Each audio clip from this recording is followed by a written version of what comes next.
मी प्रभूला प्रार्थना करतो आणि आपल्या सर्वांनी नम्रतेने प्रायश्चित्त करायचं आहे, एकदम लीन भावनेने. मी म्हणजे कुणीच नाहीये, माझ्याजवळ कुणीच नाहीये. कळंकरवाणी तुम्हाला जे सांगितलंय, फक्त एवढा मोठा समुदाय जरी आहे, या समुदायामध्ये फक्त मी एकटाच आहे. मी एकटाच आहे अशी भावना धरून आपण प्रायश्चित्त करायचंय.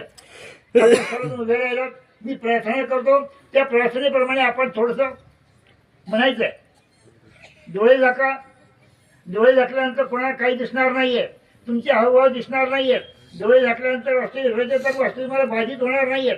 ही पक्की गोष्ट आहे. आणि डोळे ह्यासाठी झाकायचे, ज्या अन्य संप्रदायात वास्तविक समाधी लावायची असेल तर डोळे झाकावे लागतात. आपल्यामध्ये स्मरण करायचं असेल तर डोळे झाकावे लागतात. डोळे जर लोक झाकले, डोळे इतके द्वाड आहेत ते लवकर झाकले जात नाहीत. आणि म्हणून महानुभाव संप्रदायाने हा एक प्रघात पाडलेला आहे. डोक्यावर कपडा घ्यायचा, पांघरून घ्यायचं, आणि पांघरून घेतल्यानंतर वास्तविक तुम्ही डोळे झाकू नका. पण आता